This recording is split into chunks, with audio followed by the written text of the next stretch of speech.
Welcome to Motivated Masculine Men. Today it is going to be the Chris show because we have Chris Avery on today. But before we jump into it, just a reminder that we are here to inspire, educate, and challenge men to embrace healthy masculinity, deepen their relationships, optimize their health, and step boldly into their purpose. But without further ado, we got Chris Avery here. We are on the other sides of the world, in a way. He's over in Utah. I love Utah. We were talking about it just before we started recording. But Chris, why don't you tell us, if you had to in 60 seconds or 90, 180 seconds, 2 minutes, a little bit about yourself, your background, just so that everybody kind of understands who you are, and also so I've obviously done a little bit of research, but who you are, so that we get an idea of what we're in for today, in a good Yeah, way. absolutely.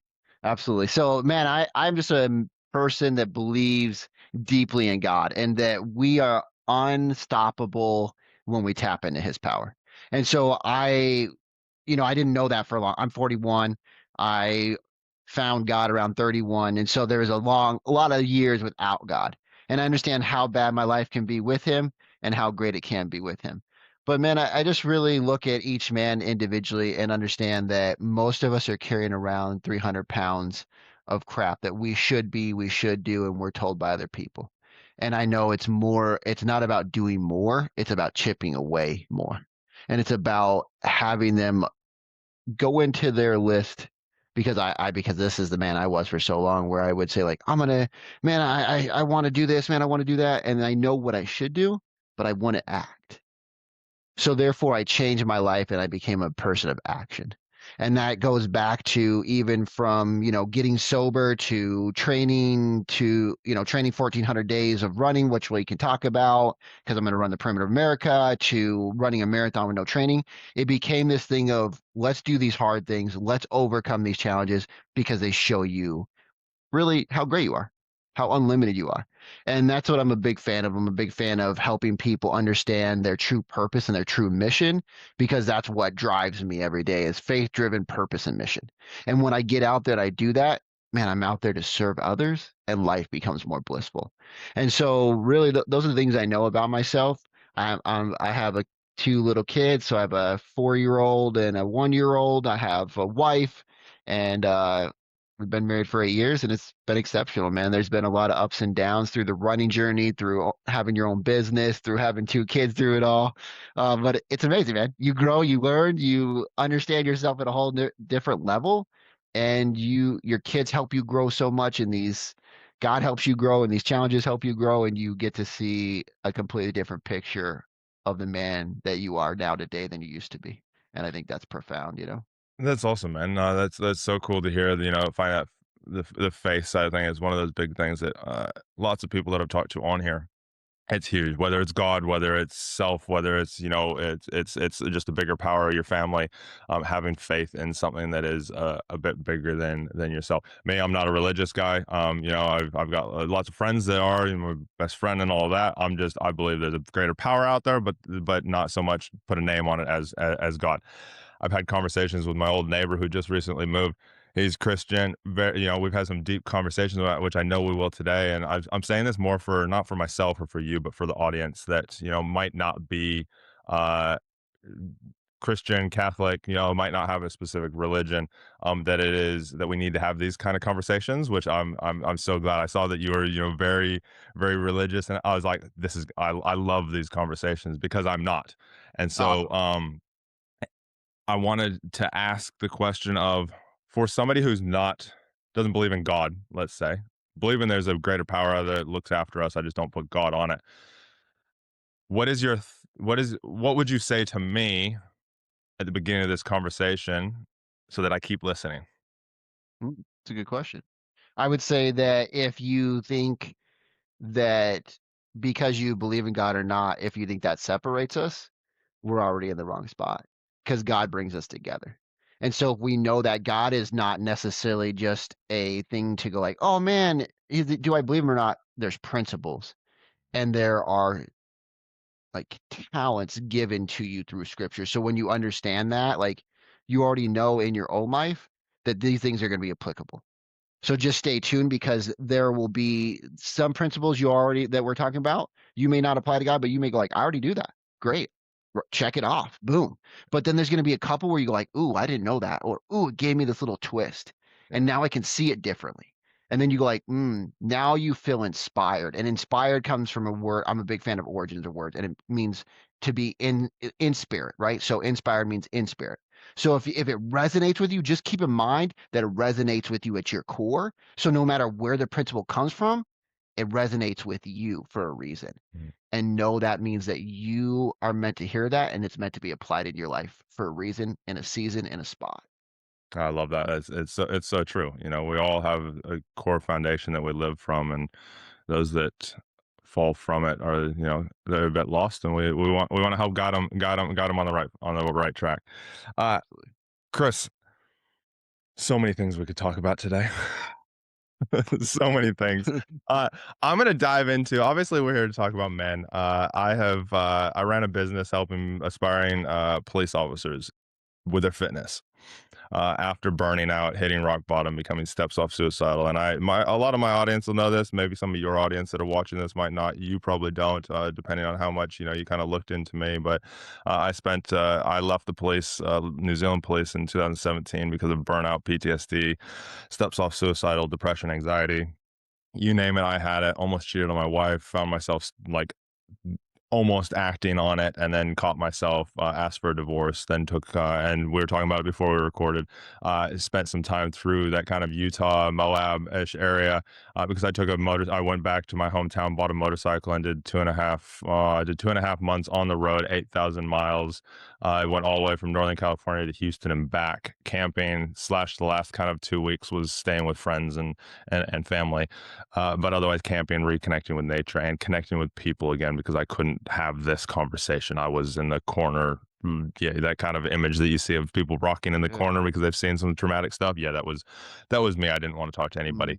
And the reason I bring this up is because uh, after that, helped aspiring police with the fitness side of things because I identified the things that I learned on that trip on resilience and on how to connect with yourself and how to create performance that I believe we have a bit of a liking to, and there Yeah. will be differences.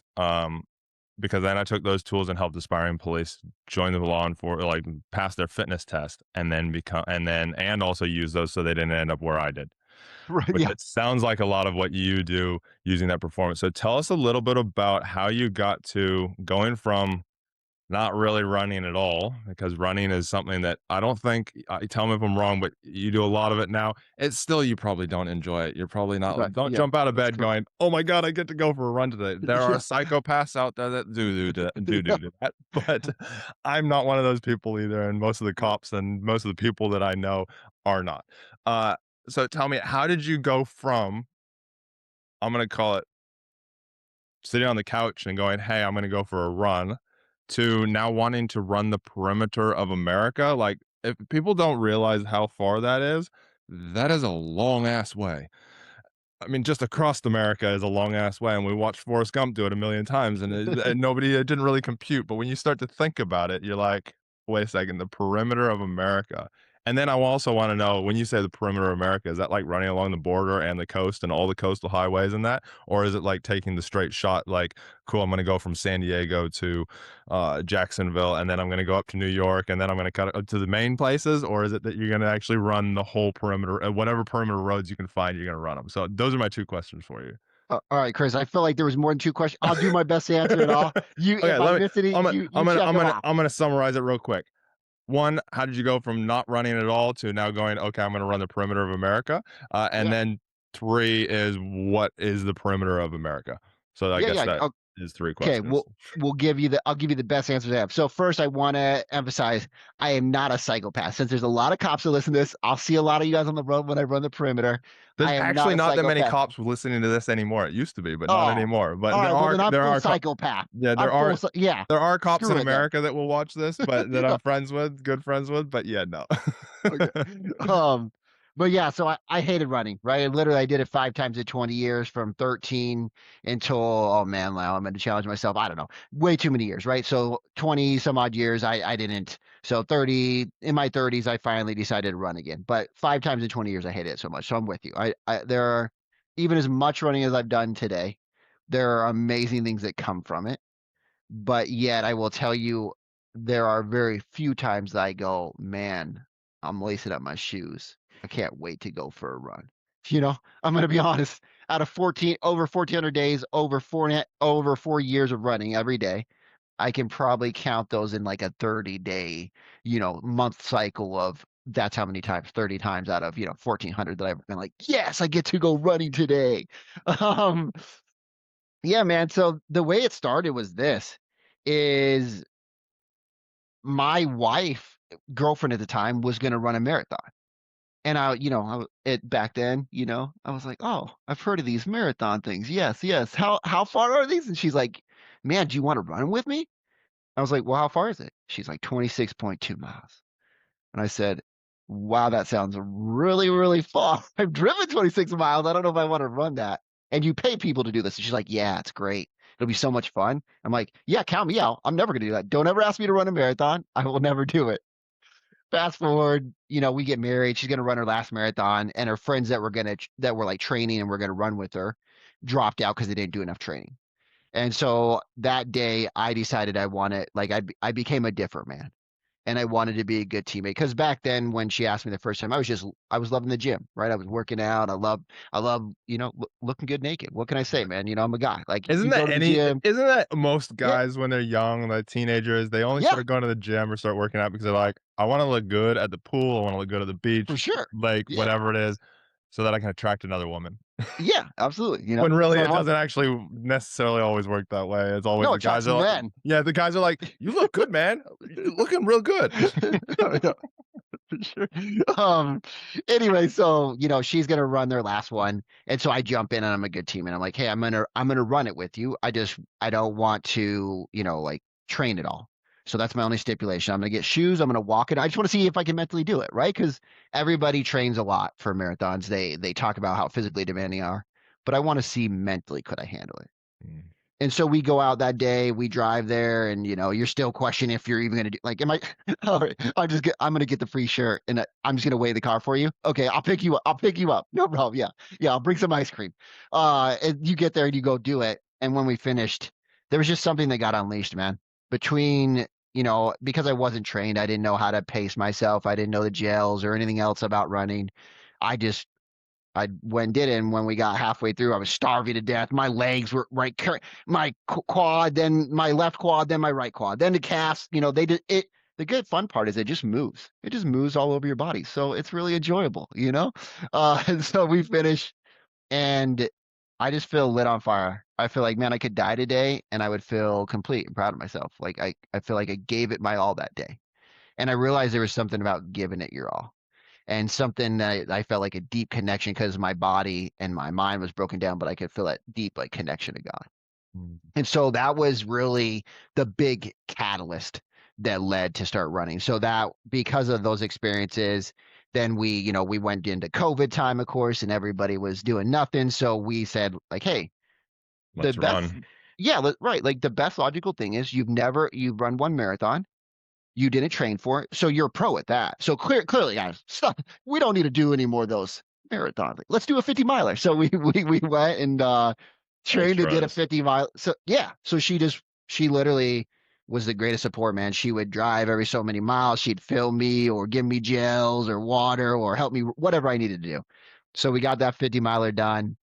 And then on 2022, I woke up in January and just went, man, we got to do something bigger. Like we got to impact the world more. We want to impact men more. We want to show men that you can do these amazing things because of your family, Mm. not you don't get to do them because of your family. So I Yeah. wanted to change it, right? And I wanted to change people's perspective and go, man, design your life. Design how you want this to look. We got one life. I got one shot at my kids being young. And this is for all the men. I hope you guys are listening. Like you got one shot. Yeah. Whatever's calling you inside, stop pushing it down, stop suppressing it. I think that's where most of us start to like get sick a little bit. And I know I'm going way off topic, so I'll bring it back. No, no, no, no. I love where you're going with this because it's so But like true. we hear these things as kids, right? And then we get parents and they go like, you can do anything. And then we watch them not do anything. Meaning like we watch them not live what they say they like, oh man, hey dad, are you doing what you really want to do? Nope. But you can. Okay. I didn't want to be that. I want to be the example. We got Mm-hmm. one shot with these kids, like I was saying before. And so every day when I get up, man, I get to go like run, I get to be with my kids, I get to coach amazing men. But that's because we decided to design our life. So even with the running, just to answer more of your questions, we will be running the perimeter.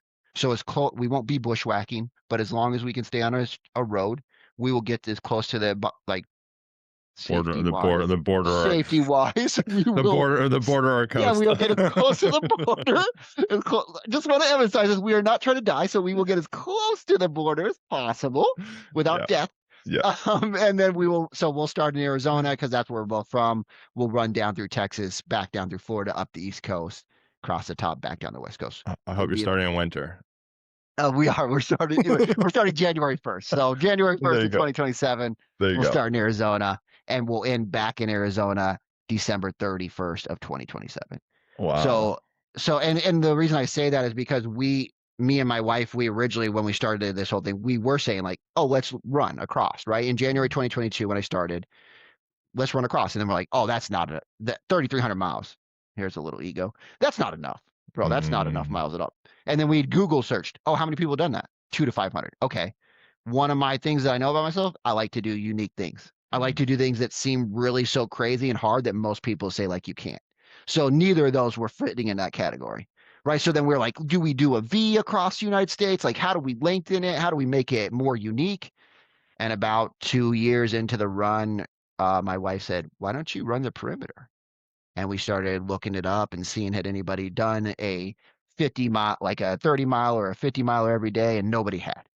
And we're like, okay, now we're getting somewhere. Now we're getting some meat. mm, And then the last part, was really the decision of do we do a 50K, which is 31.1 miles? It's the shortest ultra marathon you can do. Or do we do a 50 miler? And my wife came back to me, and this is helpful, guys. If anybody's listening to this is like about understanding yourself and understanding and listening to your alignment with you, your family, and the choices you make and designing it. So originally, my ego goes like 50, babe. We gotta do 50. gotta love You know what that I'm saying? ego, don't you? Yeah, like 30. That's easy Child's stuff. play.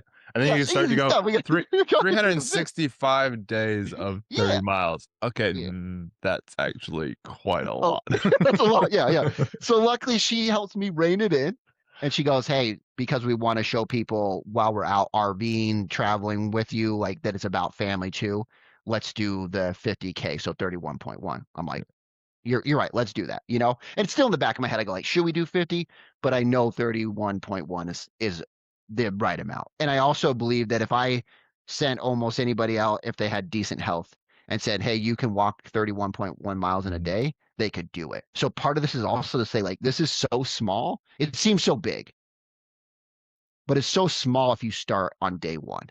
And I wanted to Mm, show people what a 5-year plan looked like, right? So we'll run a full five or almost 8 days short of a full 5 years before we start the run around America. wow. And so I wanted to show people those kind of aspects of planning a bigger thing of 5 years of starting with a mile a day because I'd never run more than 7 days. Like I'd never run more than 4 days in a row.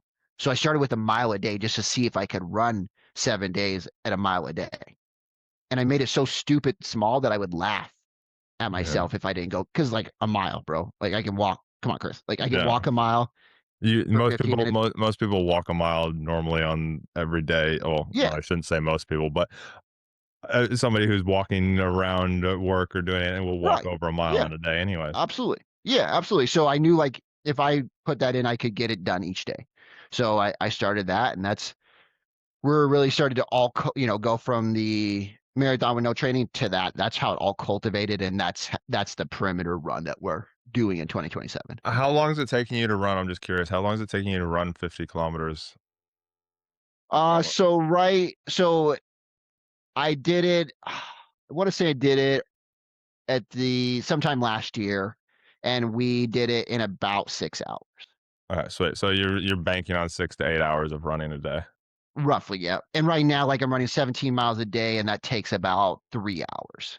Yeah. A little over three The hours. reason I the reason I asked that is you made a comment about it's not just about, doing the run, it's about, family, and it's about, showing people that, anybody can kind of do hard stuff, I'm gonna say.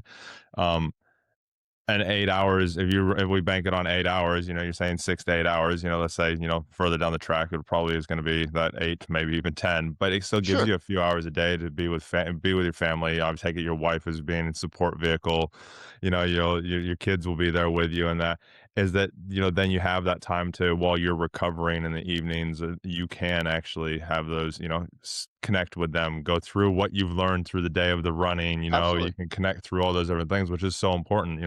I'm childless by choice, but at the same thing, when I go to do, what have I done now? Four half marathons, five half marathons. Two of them I didn't actually complete because of injury. Um, Okay.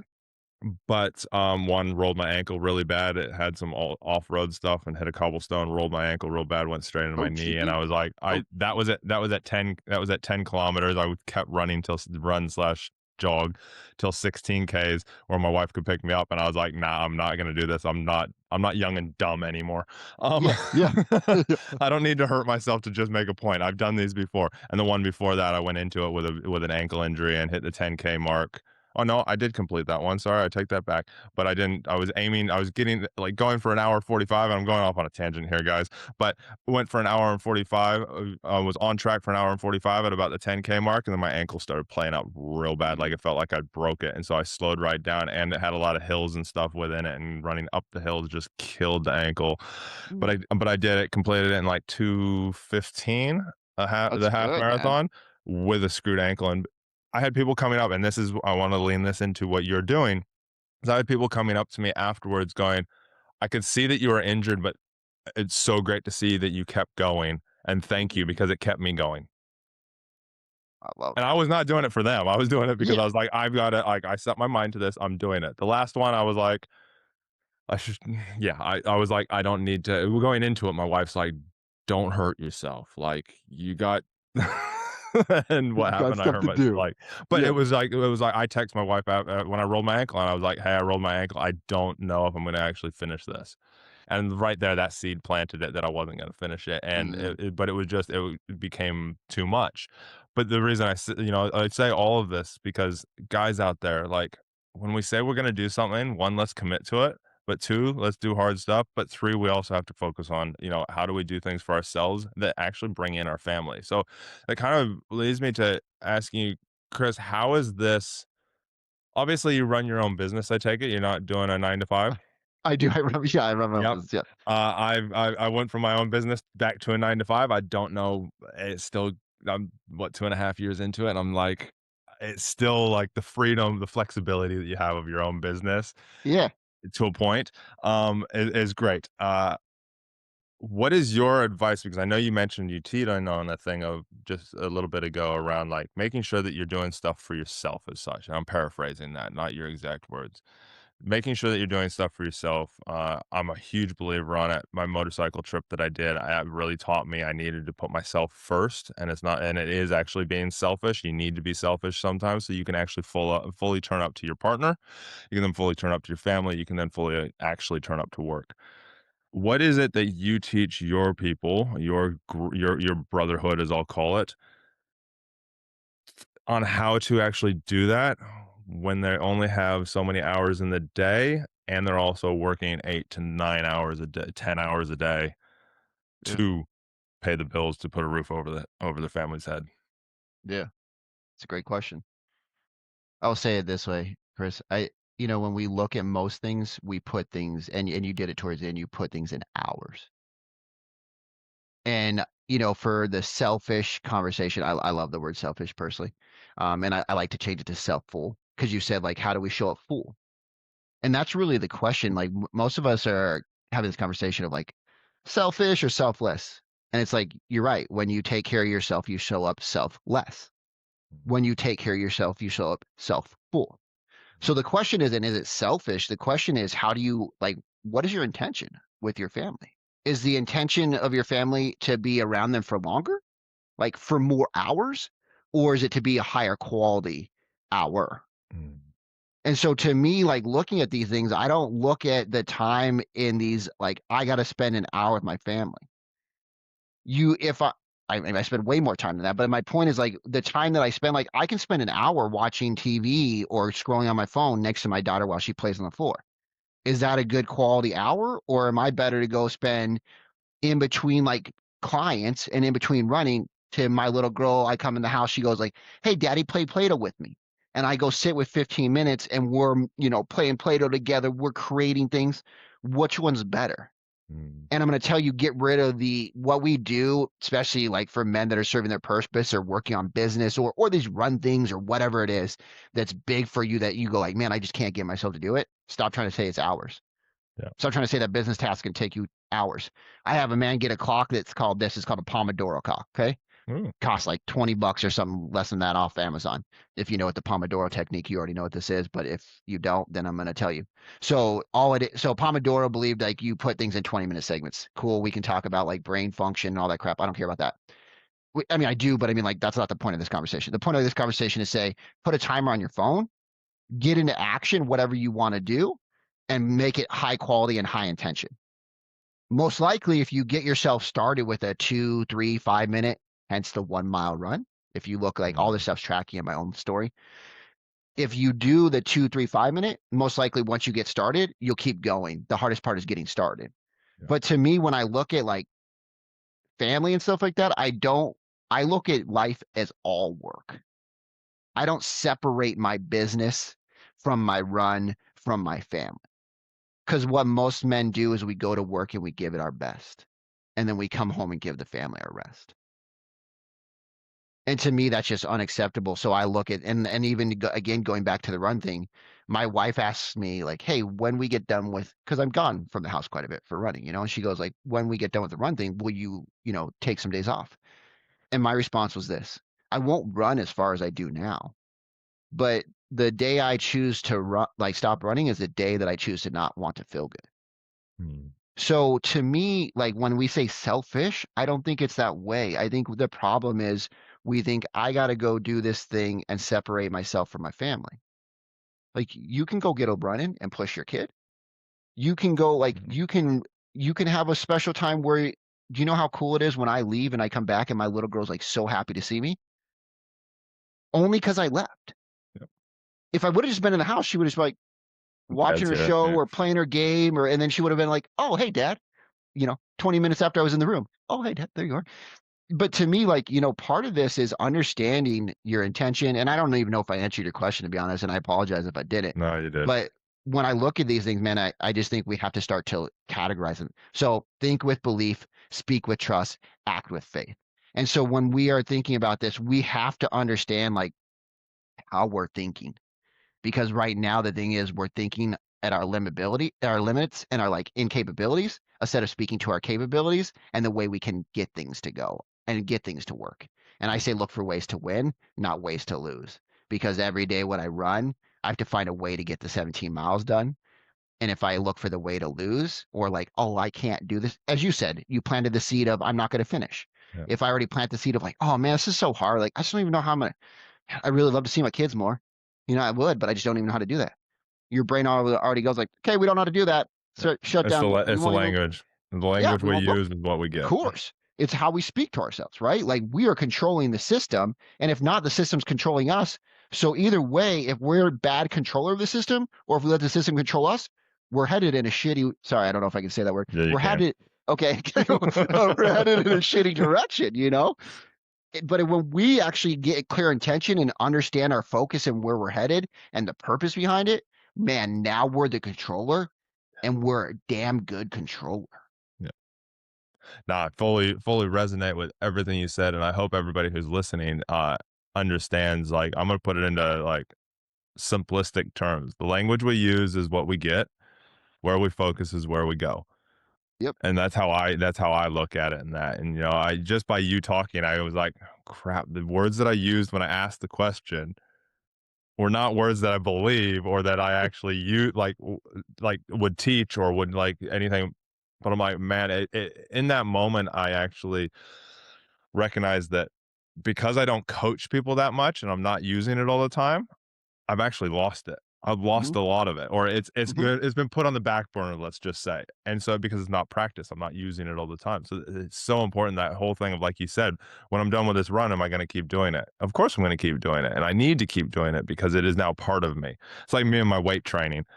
For Started this 9 to 5 job, lost the weight training, let it slip by the side. Leading into that, I was kind of letting it kind of slip a little bit, slip by the side. And I was like, because I was using it before that as a thing of, I have to do this to prove to my clients that I do what I say. Mm. And it's taken me almost 2 years till like this Christmas break to recognize that. And I say this because it leads off the back of what you were talking about, of that consistency, about staying to it, doing what we say we're going to do, like actually finding what we want, finding the truth, finding the pathway. Um, and it also, I believe, which sounds like you said the same things, is we can blur the things together. So, for example, self and relationship. You can go for a run with your partner. Yes, you are doing it initially because it is a thing that you need and you love. But also, if you go with your partner, you're there and you're together. So there is a blur of energy going between the two. Same thing as, Absolutely. like you said, taking your kid for the run, and taking your kid for the run with you, pushing them. Absolutely. Again, it's the same thing. Now you're leading in the family, and so yeah, it's so good to see what you're doing. How do you? Again, you said, just go for 1 mile. What is your technique with somebody new that comes to you, a new client, a new man, or even woman? Because I feel like you coach everybody. I don't. I Um, only coach men, but I mean, oh, but do you? I'm happy. Yeah, yeah, Cool. I'm happy to help Perfect. serve a Let's just lady talk in about some. men. That's Okay, that's cool. that's Okay, even cool. better, because Good. that's our thing here is, Right. Yeah, yeah, absolutely. masculine, motivated masculine men. And um the conversations that we don't normally have, which is kind of, we're having some of those conversations that men don't normally have, the general men out there. What is it when they come to you, when they first come to you and they are at square one? What is the most common thing that you see that men are doing, that if they shifted that one little thing, changes everything for them? I mean, I will say you already gave it away, but it's how they speak. So the first two things we do with them is the men that come to me are either fresh in business or starting their business. And so when I work with them and I work like the reason I choose the business vehicle is because the most growth mentally, physically, spiritually comes from business. And I just want to be clear on that. Like the vehicle is chosen for the growth, not for the vehicle, if that makes sense.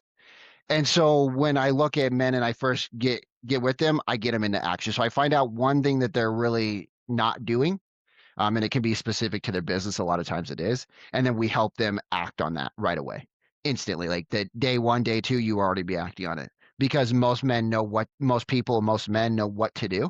They tell you all the time, like I already know what to do. I just don't do it. And you're like, you're right. Like I'm not your business owner. You probably know better to do than what I do. I mean, I have ideas and I can help direct you and get clarity and we can get more specific, but we're going to choose that one thing and we're going to get into action because soon as you get into action, and Chris, I know you know this, so think about how you talk about something when you're not doing it, and then think about on the other side of action how you talk about that thing and how you talk about yourself related to that thing. So most people want to go into like do identity work and past stuff. And there's value to that. I'm not saying there's not. But there can also be a lot of time spent on like, why do I do this? And whys can be endless.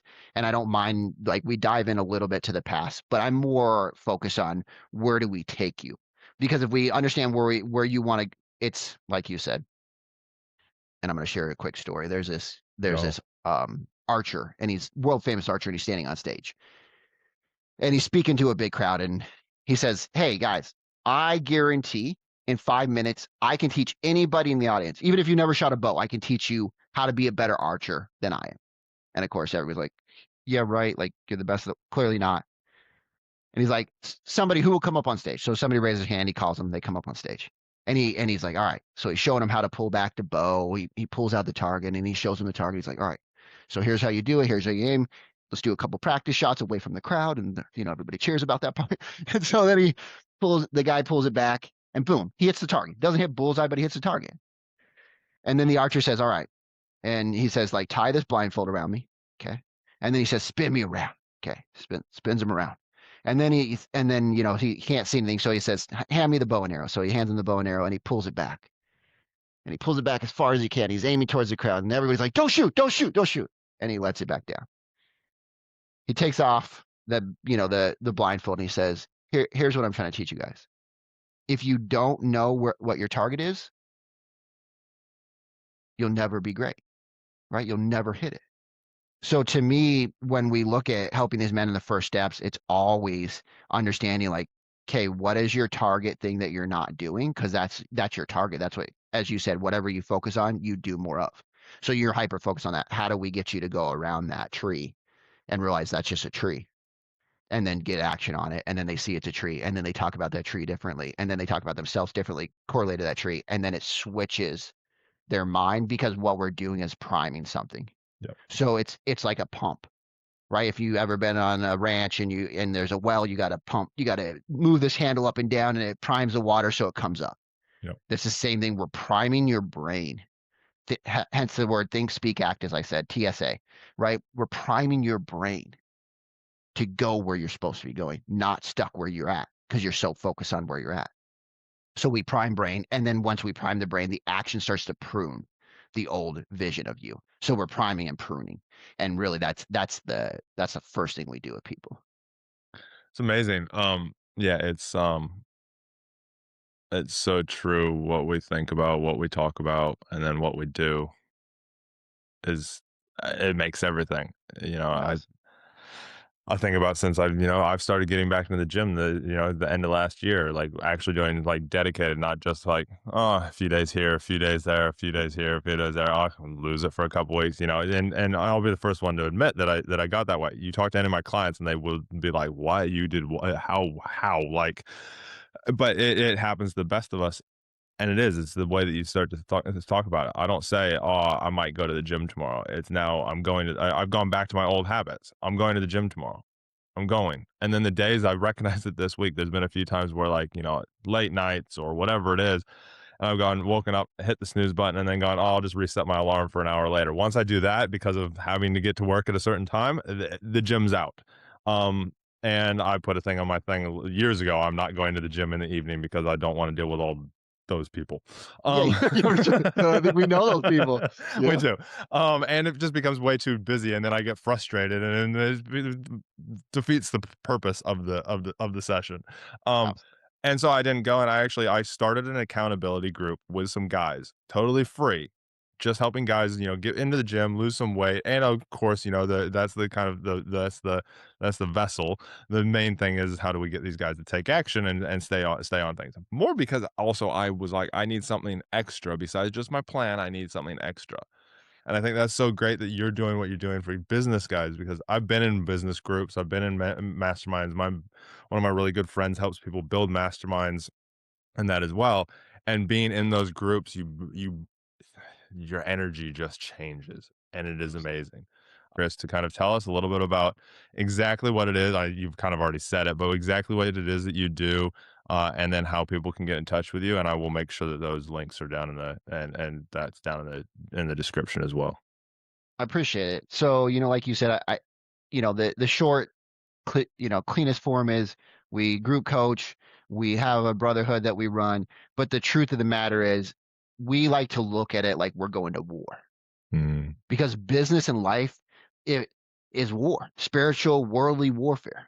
And so if we know that, we know looking at military that the men don't quit or keep going back to war, not for the nation, but for the man and the foxhole next to them. yep, it's And true. me saying that gives me goosebumps because the truth of the matter is that's the brotherhood we're building. Because this is going to be one of the most challenging things. It's going to challenge you to your core. It's going to make you extract all your potential. Yet it's going to be the most amazing life, the most amazing man you can become. And so that's what we do is we help men take this vision from feeling stuck, inconsistent in their business or starting their business, and we take it from idea to build. Mm, Because the truth of the matter is the mission is who you become from building it. And then how do we get it sustainable? Because just so I've told one other person this besides you, but I have bigger visions for these men and what we're going to do together in this world than just this. So we have to get them to this point where they have built something that they can have a solid foundation so they can go to the next level. But really, it is just about idea to build and helping these men become the best fathers, husbands, and men they can be, and then realizing that like they will do it until we do it. Because the truth of the matter is we're on this mission and this calling is for us for a reason. And we don't know how long the season will be, but we know it's for a reason. And so we are going to just connect with them and help them stay accountable, give them grace when they fall, and really help them not give up on themselves. Because most people, when we look at statistics of people failing in business, most people fail in business because they give up, not because they failed in business. And when I realize that and look at that, and we can help these men not give up until they succeed, man, that's a game changer because it's really hard when it's just like going to the gym, when you're by yourself and all Mhm. this pressure comes and all this hardness comes and you're waiting for that breakthrough, you're waiting for that light to come. Sometimes it's easy to go like, man, I'm done. Mm. Now, luckily, I have great people around me, my wife, like other brothers that I already have, people in the community. They go like, I'm not going to let you quit. So I don't quit because I'm fighting not just for me, I'm fighting for them. Yeah. And that's something that's come to light in the last few years of this run is like, it's no longer about me. This run isn't about me. How dare I quit today? Because it's not about me. It's about serving God and these men. And if I quit on me, I quit on them. And that's what we don't let people do. We don't let people quit on themselves. Before you go into how people get in touch with you, it's Yeah, yeah, so true. When you drop out of the "it's all about me" and into I'm especially as a man, because we're on this planet to provide, protect, and procreate or preside, depending on yep, who you are. But if we can't do any of those for others, we feel like there's something missing. yep. And once you Uh, recognize that and you start to shift again that language, that focus to that of a thing of this is fulfilling me because I get to contribute to somebody else, everything changes. yeah, Which is why I started the accountability group because I was like, this is yes, I need this, but this is contributing to more men in a bigger thing than me.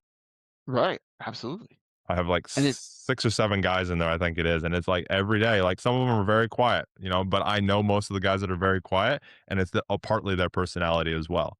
But sure. I also know if I call them out, they'll be like, "Oh yeah, Chris, I got this done," or "Chris, no, I didn't get this done, and here's why." Yeah. Like, "Cool, how do we shift that?" Or do you want to shift that, or are you happy with what you're doing? Cool, sweet. I love it, man. It's And it's as you it's said, so good at what you're doing. Yeah. and I just want to say this, like as you said, it's the fulfill, right? Like you use the word fulfill again, and it's self-full. Mm, So when we serve these people, it's about being self-full.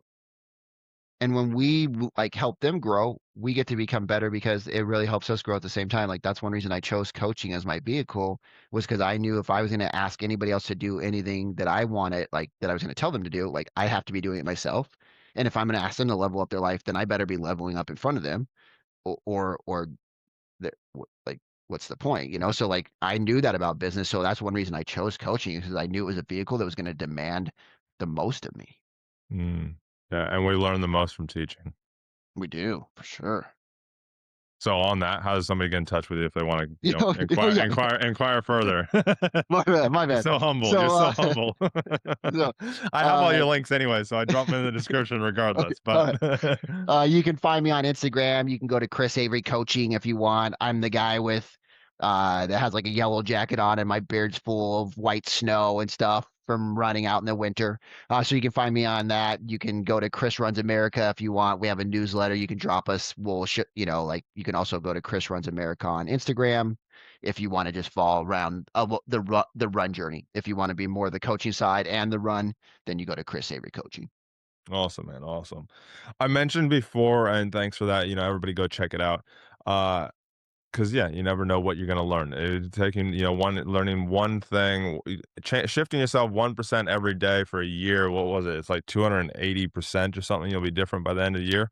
So just Hmm. remember that, just pick up one little thing. That's why I said at the beginning of this, you pick up one little thing, That's all that matters. Just It focus on is. that.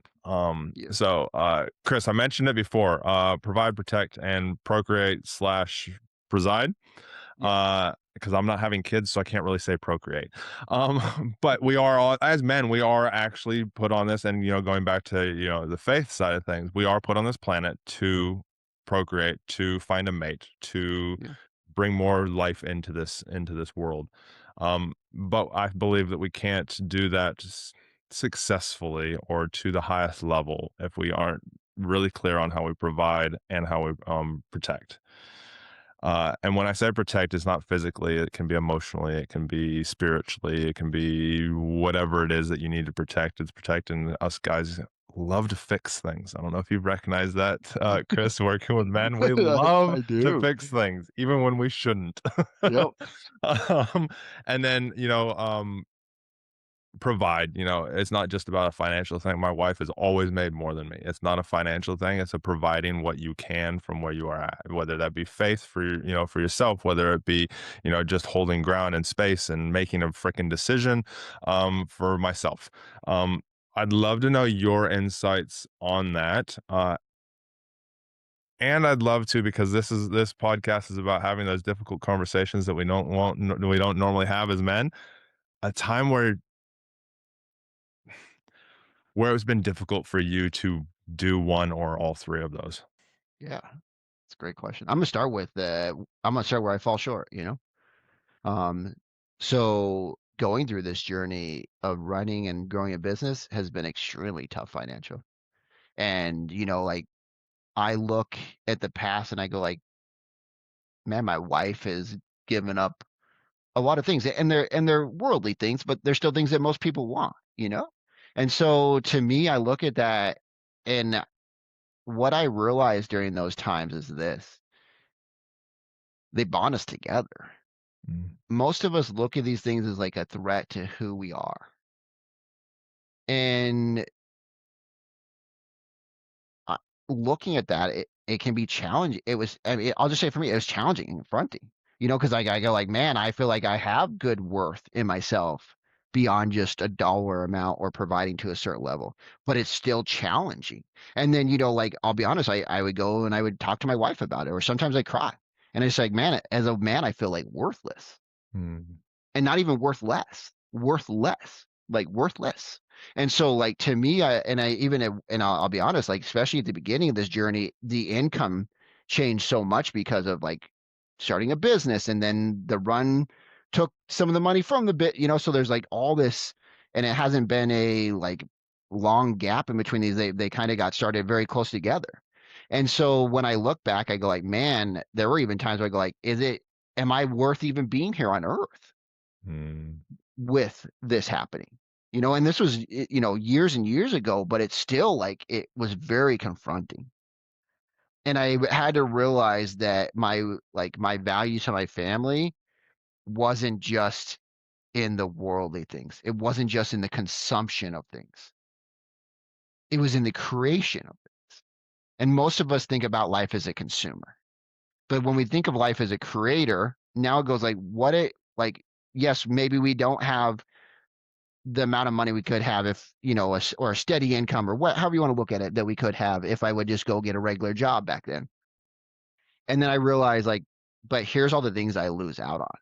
And then you start to see like how much more value you bring by being in the house than you do by just bringing in a check. And these are the things we have to start like, and then I had to start measuring. I'll say it for myself. I had to start measuring as like, man, if I don't bring in a dollar amount, what are the other things that still like I can provide, and how much value can I extract out of those things? Because to me, it's even you said like we have to get married to make life in a sense more full. But I'm looking like how do we create legendary stories? And so a legendary story, and if you've ever read a great book or watched a great movie based on a true story, nobody watches a movie where the guy is really great at the beginning and then he just keeps getting greater. And then nothing really happens, but it's just a steady incline of greatness. Nobody cares about that movie. Nobody's ever seen that movie. But the movie we do see is the ups and downs. So then also understanding like there's so much value from the downs. And how do I extract the value for myself from those downs? And how do I see like still faith that we can move forward and find those ways. And so to me, like that's one of those times that's been really confronting is just when the income was low that I can reference. There's been times where I'm with my daughter and when she was first born, I'll be honest, I'm a man, like I don't have the softest tone all the time. And like little girls, They're I didn't, sensitive. yeah, sensitive. I didn't, I mean, hindsight, you go like, of course, duh, but like way more sensitive than I thought. So that has been a big growing learning opportunity because there's times where I get like more gruff or like my tone changes and I realize like man kids receive the tone way more than they receive the words, so Right. now that's just an opportunity to work because you hope to impact the little kids as positively as possible Yeah. for the Especially when you future. start to do a lot of the work that we have, like you mentioned before, a little bit ago about, the kind of going into past and that. But we are who we are because of the like first 7 years of our life. That was Yeah, the seed planting. That was the kind of foundation of who we are. So everything that happened during that time is so important. Now I'm going to tell all the parents out there, I'm not one, but I've done enough. Like I've done neurolinguistic programming courses, and there's enough that that time is so important, but you will screw them up, and that's okay. Just do your yep, best. yep, that's all you can do. And So then you can just do be it. ready to love them and help them be when they need to grow through this as Yeah, they become teenagers and adults when they actually are really making their own decisions. yeah, Like that's when yeah. I Because that's want to where be it's there. concreted in is teenager, like teenage Absolutely. years, 20s, and then it's normally by then it's pretty concreted in. You got to do a lot of work to concrete it. But if you are there for them and you learn during that time, like you have, Chris, you're like, oh, I recognize that my tone is very, very important to my daughter. Yeah. And so it's learning from that. Sorry, I went No, I jumped in there, but I you're thought that totally was good, quite man. important to reiterate out there for all those guys that because you see it all the time. Me as ex law enforcement, I used to see it all the time. I'd go to domestics, and you'd be like, your kids here. Oh no, they're asleep in the other. I'm like, no, no, no, no, no. They hear all of it. Absolutely. From a person that came from that past, yes, you do hear all of it. You can hear down the hallway and you Yeah, have some idea of what's happening. yeah, yeah. Um, I remember it from my parents, and it's just like, yeah, you remember it, and then it sets you up for how either you go that way or you do the counteraction as an adult yourself. yeah, and I Um, mean, think about the crazy part. Like, if you think about a relationship and that's the relationship you reference, that's what you think a relationship is. yep, So you exactly. go try to find that. Yeah, And you're you go strength try and from there, find but it, or you try and yeah, change it. You try like, no, I do not want that relationship. Half sure. the time you Yeah, still get it, absolutely. but Yeah. Because you're so a focused on version it, you of it. find out. Yeah, yeah, Yeah, yeah, yeah, yeah, exactly. yeah. Uh-huh. Yeah, exactly. No, thanks for sharing that, Chris. I know that again, it's not something that most men would talk about. They had challenge. They had a challenge at this time. No, they talk about the wins. Oh, I had this happen. This was Yeah. great. Not the challenges, the challenging times, which is what makes us grow so well. And I know you Yeah. know that. Can I just say this real quick too? I want to Yeah, say like I'm happy to share my losses. I have a lot more of them than wins. And yeah, I don't mean that like to sound negative towards somebody. Like that's how life's set up, especially if you're doing business and things like that. You're going to lose a lot more times than you win. Your wins are just going to be so big and massive because of all the stuff you learned and all the value extracted from the losses. Then now your wins become so big that they wash out the losses. But the losses are far more like most people don't learn a ton from their wins. yeah. They learn a ton from their losses. And so I love looking at and I won't even say losses. I look at them Growth. and go like, man, yeah, it's value extraction, I call it. Right? Because I'm grateful for that experience. What value can I extract to make my life more full and make my future life more full and make my family more full? Because if we're here to create a legendary story, what do I extract out of this to write in a book someday that's going to make a legendary story? Yeah.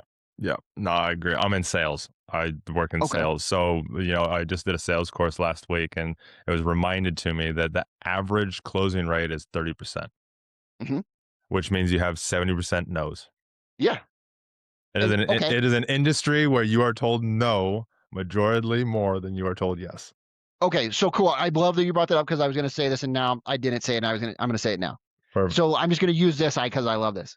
If you look at baseball, what is the best batters roughly bat? Do you know at baseball at all? I know baseball, but I don't follow it close enough to Okay, know those stats. I'll just give you this.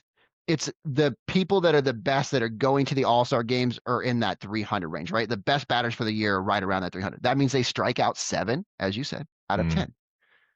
So as men, most of us go like, we're looking for the wins, right? Like I got to win. And this is so important if you're going into business to understand this for yourself. Man, I'm looking for the wins. I'm hunting them out. Man, I keep losing. Man, I keep losing. And we focus on the strikeouts. And then we get this aspect that I should be batting like 9 out of 10. And what I realize is when I work with men, I tell them high grace because I'm sorry, high expectations because we have it for ourselves, and high grace. And the piece we miss usually is the high grace Mm. because we don't understand, like, yeah, 30%, whatever it is, that's how much you're going to strike out until you get better. And luckily we can get better, but like that's the average 30% for a reason. And it's okay to understand that and not think like you got to be perfect and hit like 90% because most likely that's not going to happen. You're It's going to lose unachievable. 30%. It's Yeah, yeah. unachievable to hit And you're 90%. setting that expectation up, you know? Yeah. Yeah. No, it's so true. Like, and then if you add another stat to sales side of things, which I think guys can relate to this, is there was a study done, and I got told this in 2022. I can't remember when the study was done, but they did a study on people, and it was based out of America. But if you ask somebody for their credit card details, at the end of a sales conversation or as a retail, you're like, "Yep, cool." And you help with somebody with products and that. Hey, can I just get your credit card and we'll go till this up, or for yourself for businesses and things like Yeah. that. Hey, can I just get a credit card to pay for this? 23% of people will say yes. Whoa. So if you think about it, it's only 7% of people that getting. You're actually working hard. You're actually Whoa. only winning because 23% of people will say yes just generically. Crazy. Sometimes, obviously, that becomes they want a refund afterwards, things like that. Well, that's a whole nother conversation. But Sure. 23% of people, because especially when you're face to face on a call or in person, people do not like to say no. So 23% of people will just say yes just because they don't want the conflict. Wow. So you're actually in a sales world, you're only actually winning 7% of the time, legitly, if you want to look at it that way. Crazy. That's amazing, man. That's wild though. I would never think it's that low. Yeah. Yeah. So this goes brings in that for guys, we put a high expectation on ourselves. When we want to provide, when we want to protect, we think that we are this massive thing. And a lot of times we are. Well, 30% of the times we probably are. But it seems like 90% of the time. And if we have that positive mindset, if we focus on those wins, then we will win even more. Like, and Yeah. it's so true. It's so important to remember that, because we beat ourselves up all the time. I'm not good enough. I'm not this. I'm not that, and we never talk about it. But Yeah. it's all in the head. And Absolutely. yeah, on that on that protect side, I'd love to know your like hearing your thoughts. You said you have a daughter, two daughters, one daughter, I just have a little girl and a little boy. little girl and little boy. Cool. So you've got both of them coming up. So you get to teach the little boy how to, all the man stuff, and teach the little Yeah. girl on how to work with men in this day and age. Um, Yeah. I'd love to hear your thoughts on kind of that protecting, helping protect them, protecting your wife, protecting yourself, protecting your clients. What your beliefs are from a masculine side of things. What is your belief when it comes to that protecting side? And do you believe that it is a man's role to protect our women, our other fellow men, protecting people? So I guess there's two versions of a question in there. Yeah. So first, I absolutely think it's our job or our, duty to protect. I mean, that's what we're here for. I'm not saying that it has to be like you're always putting yourself at risk, but certainly we're here to protect in many different ways, emotionally, mentally, physically, again, spiritually, we're here to protect. But I think you're more talking about physical. Um, Man, I'll say it this way. It's interesting when my two kids were born. So my little girl's almost 4. So she was born right after my run, right after I started running. And then my little boy is 1, so he was born well after I started running. And both of them, like I remember going into the hospital and I remember seeing my little girl. And like instantly I felt this need to like love and protect her. Instantly. Like not my thought process, just out of nowhere, chemically. And this is a great transition. We wanted to talk to like a biochemical and your central nervous system.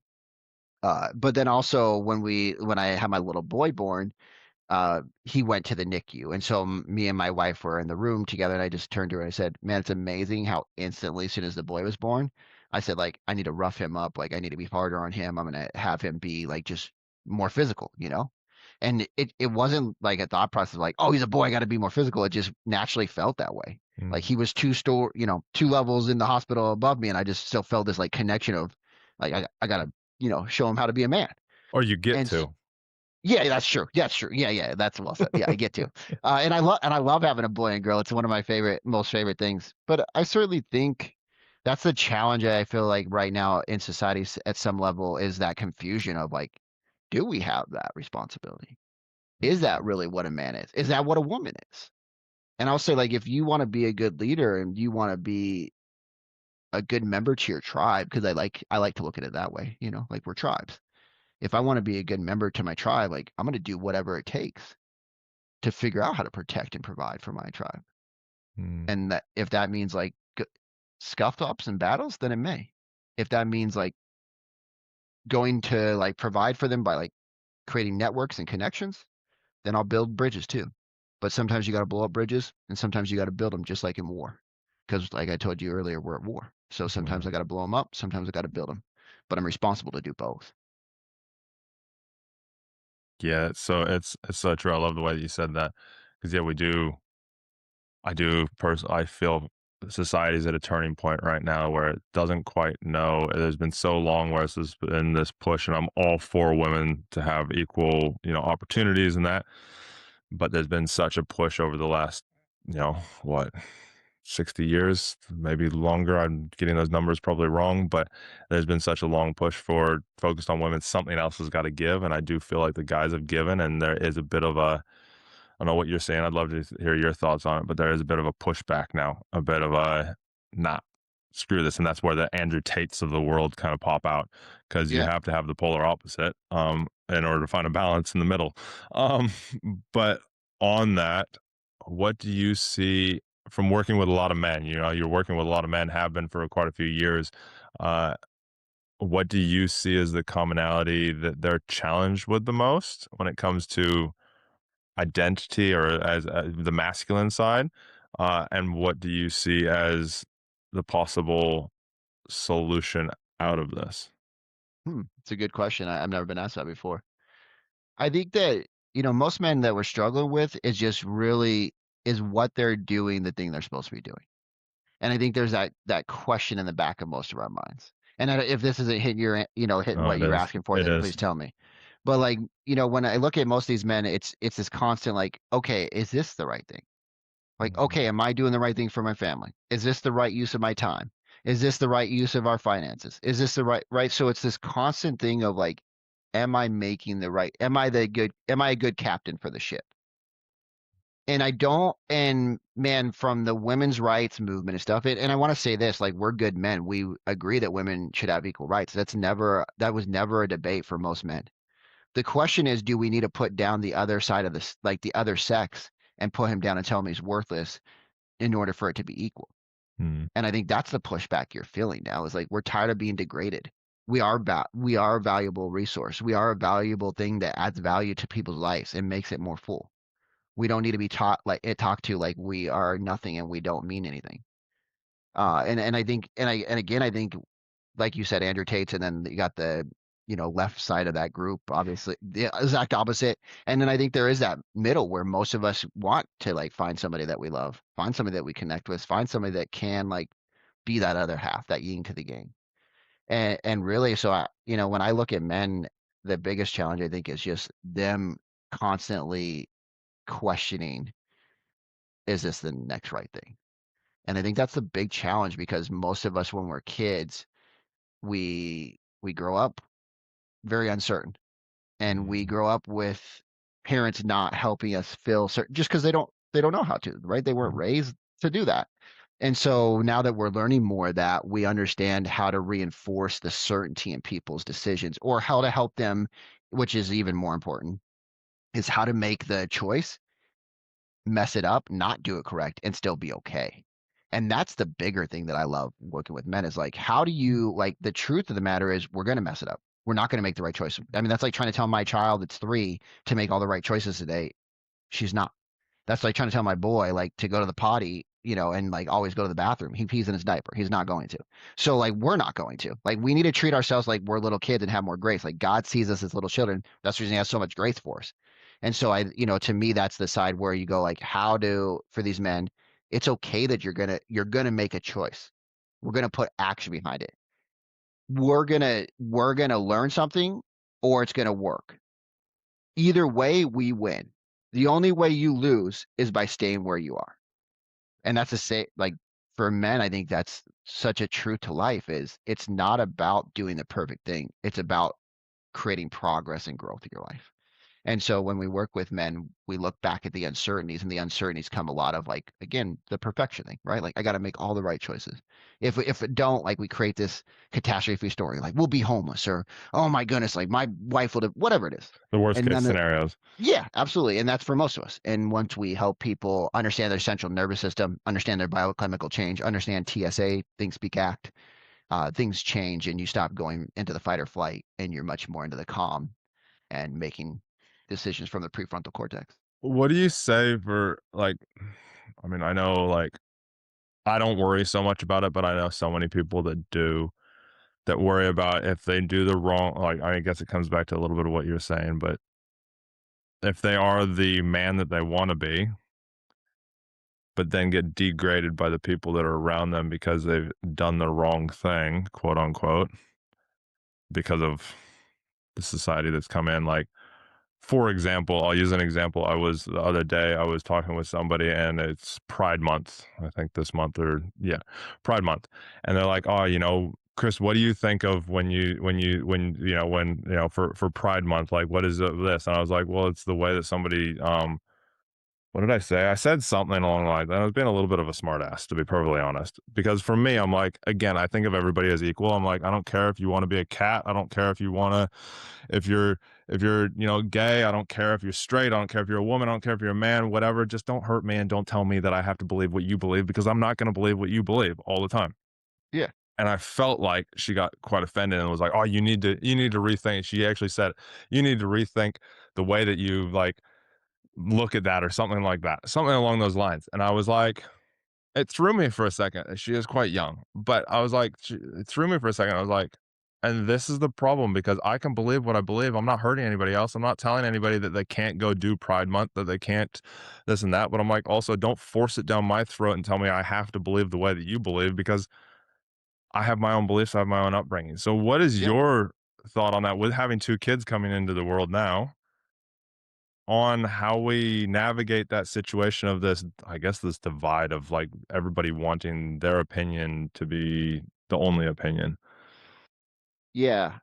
And as a So and as first, a man and as a man navigating that, because I think that's probably the hardest when we're, us men, we either come off as, oh, you're toxic masculine, or you're too soft and you don't make yeah. any, and we're leaning more towards currently, I believe, that too soft. I don't know what your thoughts are on that, but Oh, we're oh, leaning oh, towards yeah, that too soft because we're so scared of being told that we're toxic. yeah. I'm sure I've been told I'm toxic plenty of times in my life. I can't I remember, but have. I'm sure I have. I will say this, man. I know this isn't like a diss to anybody. I think we have free will. I go with God's rule book, right? Like free will. If somebody wants to do their stuff, like that's, man, I did drugs and alcohol. Like I can tell you tons of horrible stories if you want to hear them about things I did in my past. It never made me feel good. It never made me like, right. It destroyed me. But like we all get to make our own choices. Here's what I'm going to say is like I think we get to make our own choices because there's again, and I don't know if I've emphasized this enough, there's massive value to extract from those lessons. Mhm. Now, the question is, are you extracting them in an effective way to better your life? That's a question we can have. But the things you're doing aren't, to me, aren't this. So I like to look at, I'm going to say it in a different way.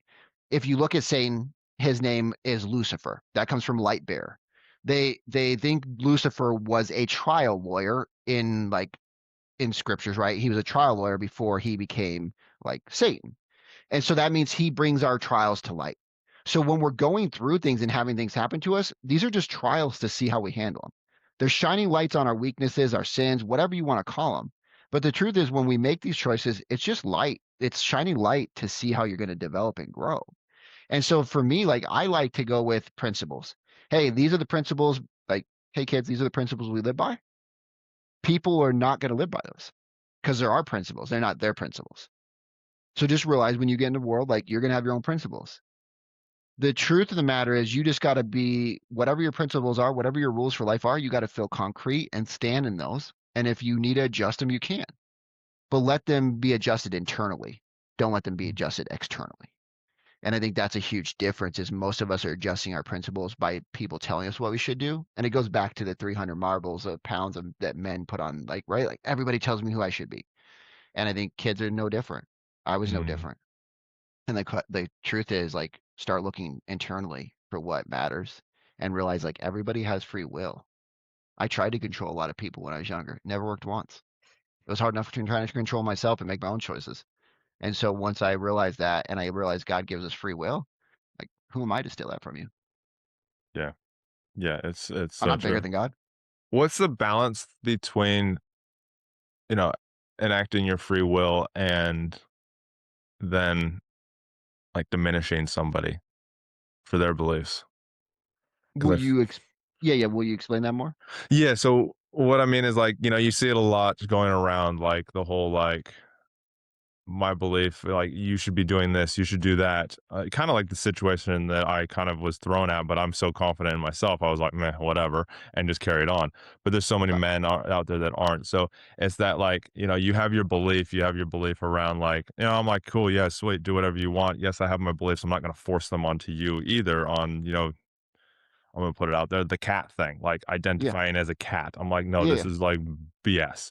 But I'm not gonna sit there and tell somebody who identifies as a cat, you shouldn't identify as a cat.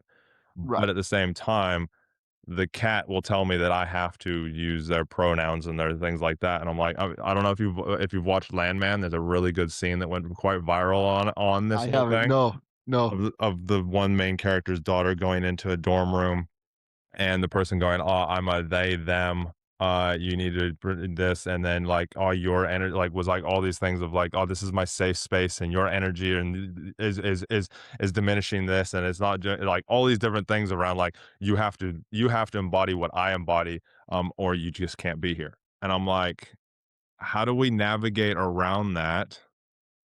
When you have like I'm just curious on what your thoughts are on it, if you have thoughts on it, how we navigate around that when, yes, us as men, we want to provide, we want to protect, we want to, hold space for people, but at the same time, it's like you're telling me I have to change for you when don't want to, I don't believe in what you believe, but also I'm not Yeah. telling you you have to change for me when, yeah. So I don't know if that was clear. Yeah, that helped, man. I think I think that there is a big difference between being respectful and being demanding something. Meaning like I can respect somebody and call them they them. Like I'm not like bro, we're not heartless. We're not over here like, how do I piss you off today? Hey, they them, like I called you she on it. Man, I like it in my past from coaching thousands of people, I've coached women and I've coached like some of the they thems have been in groups that I've coached and like just where we've had people come into groups. And if I call them she, and I'm not doing the biological bullcrap.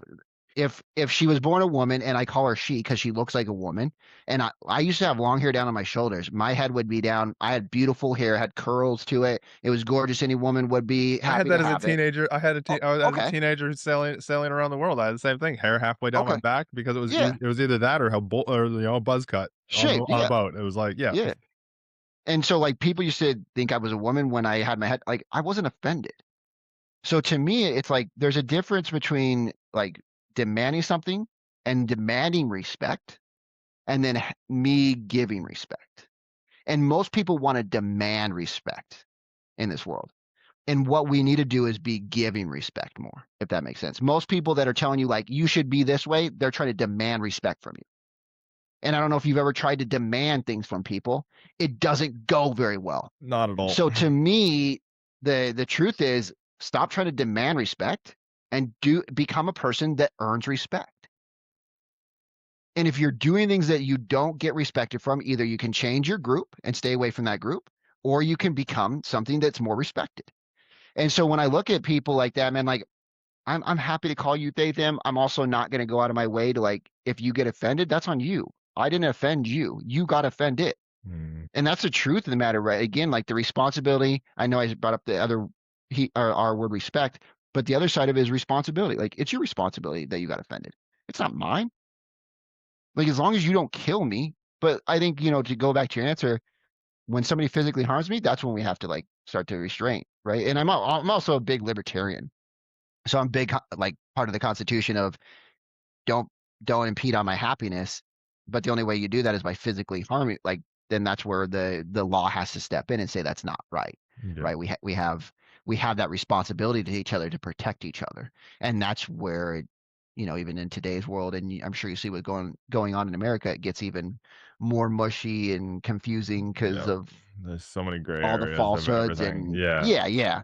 But I think that's my I watched a video this morning of guy talking and pulling out the fact of an AI video of a New York cop telling ICE that he's not helping them and that he can police here and this and that, and it was a completely made up AI video, and like he does a snippet of the video to start with, and then goes in and goes, hey, this is actually AI, like this is all the different stuff that's going on, and again, it's feeding into of course it is. that whole thing of like Of the course it is. division of like, yeah, and it's a scary place to be It's as it's well. it will be new waters to navigate. I'll say that. That's for Oh, sure. yes, definitely, definitely on that one.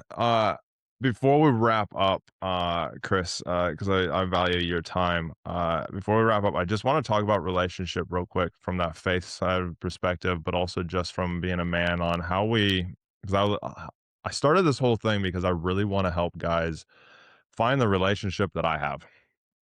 My wife and I have been through some hard times. Like I said earlier on, I asked her for a divorce. She stood by me. I almost cheated on her. I was all these things. We did a podcast recently together. The first one that I've done with her. I've been doing this since just before COVID, and it's the first time that I had her on. We talk about it a little bit, but like I say, she like you said, your wife has stood by you. Your wife has been there through the hard, through the good, through all of it. We look at it. When we went to the counselor, when I asked her for a divorce, she asked me to go to counseling one more time with her, and that I went, and the counselor was like, 85% of people won't make it through this. Mm, She took it as a challenge. that's a good sign. She loves me. She knew me before policing. She knew that this wasn't truly me. All those different things. Yeah. And I was willing to grow with her in that. I still wanted to go run away. The counselor like doing stuff. I ended up going to do a thing where I wanted to run away. I didn't know how long I was going to be away. I wanted to take her money. Like there was a whole other kind of thing on that, and getting support of people around her. But the reason I say this is because, I want to help people get that relationship or find a relationship. There's so many stats going around now that, well, one, women are not being able to find men. I work with somebody who talks about it quite regularly around like not being able to find a guy. So my question for you is twofold. One, how do you believe that men out there that are single that are trying to find a woman can find one and not be that guy who ghosts them? I mean, I think that second part is pretty simple. But two is how do you create the relationship that it sounds like you and your wife have, and my wife and I have. I know you can really only talk to you and your wife, but yeah. Yeah. I think it's this, man. Like, first of all, I think dating like is like filtering. It's a filtering system. Like you're not looking for everybody. You're not looking for all the people. Like you're simply filtering, like you go to the grocery store and you're picking through apples. Like, oh, I like this one. It's a little bit bigger. Oh, I like this one. It has less bruises. Whatever it is. You know what I'm saying? Like start to look and use the dating less as like, can we make this work, as more of a filtering system. For me, when I found my wife, I was working out of the gym and I just remember praying and going like, God, please bring somebody into my life. And that primed my brain to start like being open to the opportunity. And not saying that the young lady is that you're coaching is this issue, but she's certainly priming her brain, and she's certainly not pruning her brain from those thoughts of like, I can't find anybody, they all ghost me. Like, okay, well, now my brain looks for people that ghost me, or right, because that's my brain goes like, this is really important. Chris thinks about this all the time, we should find this for him. And then my brain starts searching like a good hunting dog, and then it finds what I ask it to. um, and then the other thing is just, I think another way of choosing a good mate is going into your past relationships. And so in my past, I used to think like, oh man, I sucked in this relationship cuz, and that's the reason we broke up, or she sucked in this relationship cuz. And I realized like none of that's true. We're just not the right people for each other. And she's not good or bad. I'm not good or bad. We're just different. And so start to realize like, what did you like about that person? What did you not like? For me, I let go of a lot of the worldly desires that I had in a woman. And I started looking for a woman that wants to grow and get better together. That's my number one thing I looked for is like, will she want to grow? Like, is she in this for the long haul? Does she really want to grow? And will she want to grow together or separate? Hmm. And so those are the things I really started to pinpoint and look for in women. And because of that, I found a woman that's willing to stick it out, willing to do the hard things, and is a really good mate. And she cares deeply about me. And she is willing to like have those conversations. And I'll say this is my last piece is if you are ghosting women, you don't have courage. Hmm. You should ask yourself as a man, like, man, I'm not a courageous man. I'm a weak man. I should have more courage. Say those things to yourself because it's true. Because a man of courage says the hard thing. I've had a lot of hard conversations before marriage, in marriage, when we were driving down to get married. Like, there's been a lot of courageous conversations, and it's been really scary. And I really worried that like she was not going to be okay with things in my past or just things in life. But man, have some courageous conversations because you'll feel amazing about yourself. You'll finally find somebody that really accepts you for you, and you'll go like, damn, this is the thing I've been missing my whole life is that I didn't have courageous conversations. I hid things and she hid things. And then we were trying to like match up by hiding from each other. And we're never going to find each other and truly connect by hiding from each other. Hmm. It's so true. My wife and I say the same thing. Communication is the reason we're still together 18 years later. Absolutely. Whatever we coming up to? We're coming up to 13 years married, 18 years Amazing. together, and yeah, she's like, it's the communication is the number one. It's having those hard conversations, especially the hard conversations when Yeah, you're like, oh my god, like this sucks or whatever, whatever it is that you're like, oh my god. Half the time the conversations aren't like you have the conversation from a calm place. They're not as bad as you think they are. absolutely. Yeah, no, that's amazing, man. Well, you know, it's been so good talking to you, Chris. Thanks, Chris. I appreciate it, man. Is there anything that we didn't talk about that you wanted to kind of mention today or that you had in your Nah, mind before I we thought we started? hit I thought we hit good stuff all through it, man. It Yeah, was no, fun. man. I know we could keep talking. It's just like every interview I have with a guy. We could keep Yeah. talking for hours. You're not here because you don't want to, have deep conversations. So I appreciate you, man. Appreciate everything you're doing. I do have a tradition where I ask the same question at the very end to wrap up. So when you're ready, I will drop that question on you, and we'll see what your answer is. I love to hear them. Drop the bomb. Let's hear it. All right, here it is. If you could hand every man on the planet a single insight that would unlock his potential to lead, love, and live with purpose, what would you tell him? The If you could hand every man on the planet a single insight that would unlock his potential to lead, love, and live with purpose, what would you tell him?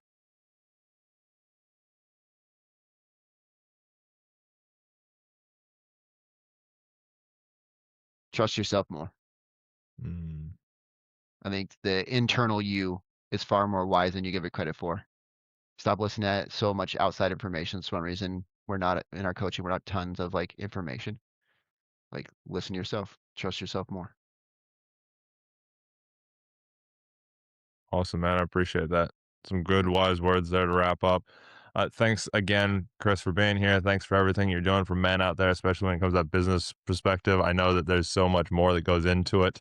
That Then business is what you sell them. What they get is completely different. In a great way. Yeah, I know. Quite, No, quite. no, Sorry, man. That's not it. I gave the You're here to secret make away. No, no, money. no. You're here to You're make only money. here to You're here to make make money. money. Yep. Yeah, yeah. Only Yep. money. Only money. That's the one. Yep. But I appreciate you. Keep keep doing it. I can't wait to see or hear and hear about your run next year. Thanks. That's going to be Thanks. amazing. I'll be following along. I'm going to go as soon as we're done here. I'm going to go make sure that I'm following both your pages so that they pop up on my Instagram and that. And Appreciate it. then I know I'd love to talk to you after you do it.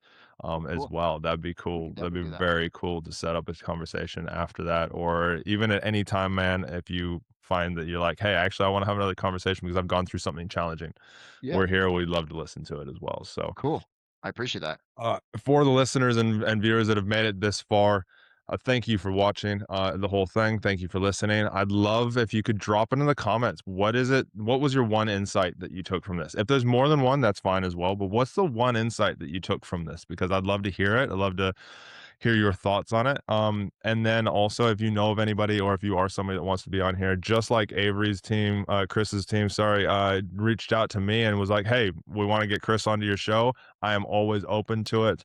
We'll get you booked in. We'll do it because this is how this grows. This is how these conversations are created, and this is how we learn and meet new people. So, till next time, remember my motto is always train hard, test easy. It always has been. It's a mental thing, but also a physical thing. But we will see you guys on the flip side. Thank you again for listening and watching.